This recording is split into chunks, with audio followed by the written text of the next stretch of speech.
walikuwa wamemkamata na kumpiga. Wakamwambia, kwa sababu ana mtoto mdogo ananyonyesha, wako tayari ajidhamini ili atoke, aondoke. Wakamletea fomu ya kujidhamini.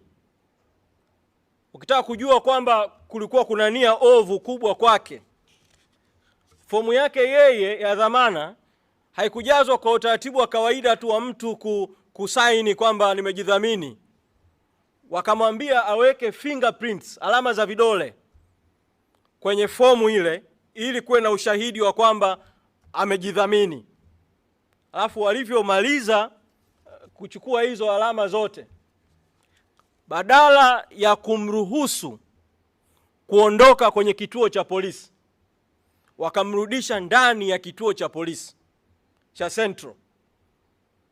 Na kutoka wakati huo walipokuwa wamekishamsainisha ushahidi wa kwamba amejidhamini, kila aliyekwenda kituo cha polisi cha Central kumuulizia Hilda Newton aliambiwa kwamba Hilda Newton hayupo kituo cha polisi Central, na alikuwa anaonyeshwa ushahidi wa fomu ya dhamana ya kujidhamini na ushahidi wa alama zake za vidole za kwamba amejidhamini na amekwisha